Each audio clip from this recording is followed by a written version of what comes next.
ഇന്നലെ മുടിവെട്ടാൻ സലൂണിൽ കയറിയതാണ് കണ്ടത്. അത് കഴിഞ്ഞ് പുറത്തിറങ്ങി. നല്ല ചൂടായതുകൊണ്ട് ഒരു ഗ്രോസറിയിൽ കയറി ചെറിയൊരു ജ്യൂസ് വാങ്ങി. എന്നിട്ടും ചൂടിൽ നിന്നും ഒരു സമാധാനം കിട്ടാത്തതുകൊണ്ട് ഒരു ബസ് സ്റ്റോപ്പിൽ കയറി കുറച്ചു നേരം അവിടെ ഇരുന്നു. അങ്ങനെ ഒരു അരമണിക്കൂർ കഴിഞ്ഞ് തിരിച്ചു നേരെ റൂമിലെത്തിയ ശേഷം ചെറിയൊരു ഉറക്കവും ലോറ് നിസ്കാരമൊക്കെ കഴിഞ്ഞ് 2:30 മണിയൊക്കെ ആയപ്പോൾ ഫുഡ് കഴിക്കാൻ പുറത്തിറങ്ങി. ഇപ്പോൾ നല്ല ചൂടായതുകൊണ്ട് തന്നെ അത്യാവശ്യ കാര്യങ്ങൾക്ക് മാത്രമാണ് പകൽ സമയം അധികം ആളുകളും പുറത്തിറങ്ങാറുള്ളത്. അവധി ദിവസമായതുകൊണ്ട് എല്ലാ ഹോട്ടലുകൾക്ക് മുന്നിലുള്ള പാർക്കിങ്ങും ഫുള്ളാണ്.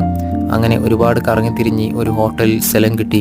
അവിടുന്ന് നല്ല ചോറ് കഴിച്ച് പുറത്തിറങ്ങി.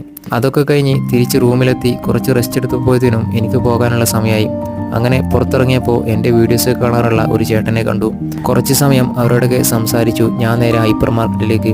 എനിക്ക് കുറച്ച് സാധനങ്ങൾ വാങ്ങാനുണ്ടായിരുന്നു. അങ്ങനെ അരമണിക്കൂർ അവിടെ കറങ്ങിത്തിരിഞ്ഞ് സാധനങ്ങളൊക്കെ വാങ്ങി.